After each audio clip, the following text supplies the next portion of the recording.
La parole est maintenant Monsieur Gérard Cherpion pour le groupe Les Républicains.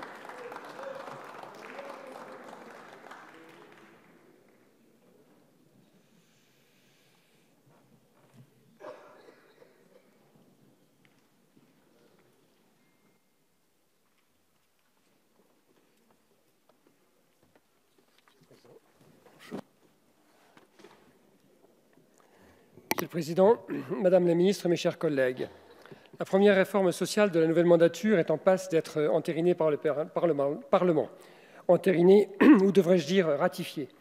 En effet, Madame la Ministre, je dois en premier lieu vous exprimer l'insatisfaction de notre groupe que le Parlement soit trop souvent considéré par le gouvernement comme son greffier. La totalité des discussions autour de ces ordonnances s'est déroulée en dehors du Parlement. Vous n'avez pas été dans l'incapacité, lors du vote du projet de loi d'habilitation, de nous informer sur le contenu de ces ordonnances.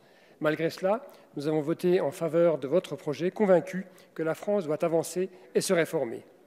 Il ne faut toutefois jamais oublier que la démocratie sociale ne remplace pas la démocratie politique et parlementaire, seule représentative du peuple français. La défiance envers le Parlement va si loin que vous préférez rédiger une 6e ordonnance plutôt que d'apporter les modifications lors de la ratification du projet.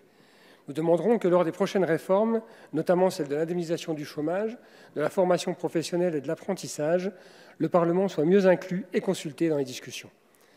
Le projet de loi d'habilitation avait été voté par le groupe Les Républicains. Nous portons en effet depuis de nombreuses années des propositions fortes afin de réformer profondément notre pays. Notre pays est confronté à une situation inédite d'un chômage de masse avec plus de 6 millions de personnes éloignées de l'emploi, confirmée par la publication récente des chiffres trimestriels, et nous ne pouvons plus rester immobiles. Nous n'avons jamais été écoutés par la précédente majorité, celle-là même qui compose en partie la nouvelle.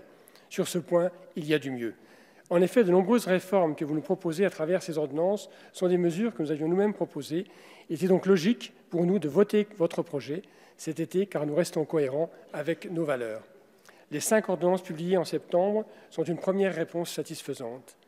Ainsi, le plafonnement des indemnités prud'homales, l'harmonisation des accords de compétitivité, la confirmation du rôle de la branche avec une plus grande liberté de négociation pour les entreprises, ou encore l'élargissement du référendum d'entreprise sont des décisions qui vont dans le bon sens. Elles devraient permettre de limiter, voire faire reculer, la crainte de l'embauche qu'ont certains chefs d'entreprise. Nous restons toutefois vigilants sur la question de la fusion des instances représentatives des salariés.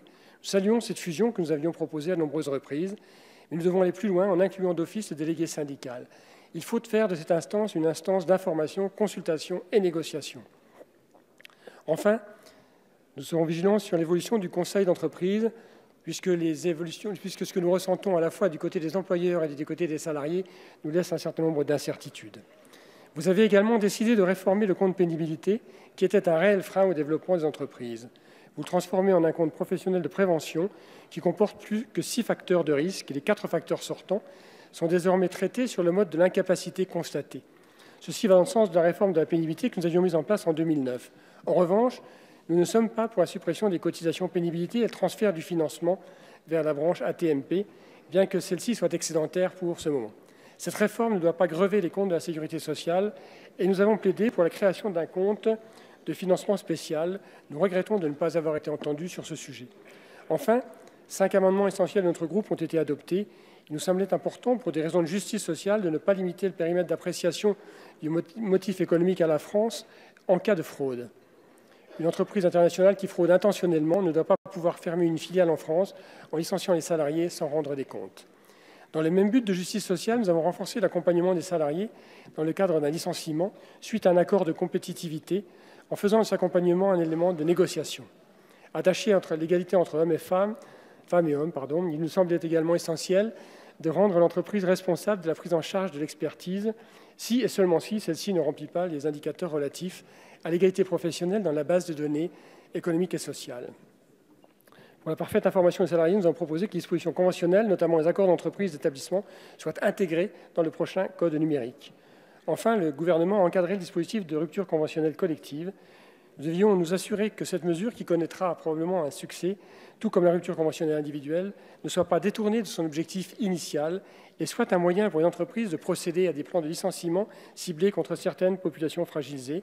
Les Républicains avaient porté un amendement sur ce sujet qui a servi de base à l'amendement que le gouvernement a repris à son compte. La GPEC ne doit pas être un outil d'accompagnement vers la suppression de l'emploi, mais bien un outil de gestion des compétences.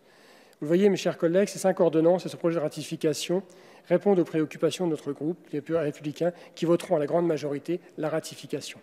Toutefois, nous ne devons pas nous arrêter là. Certains sujets n'ont pas été réglés ni même abordés. Ainsi, les seuils d'entreprise restent toujours un frein au développement des entreprises. Les propositions concernant l'économie numérique restent faibles. Plus globalement, tant que l'environnement économique, fiscal, surtout réglementaire, ne s'améliorera pas, nos entreprises ne pourront pas se développer au maximum. Elles souffrent de la complexité administrative ou encore de l'instabilité législative et fiscale. Votre gouvernement doit prendre des initiatives rapides sur ces sujets. Merci, monsieur le député.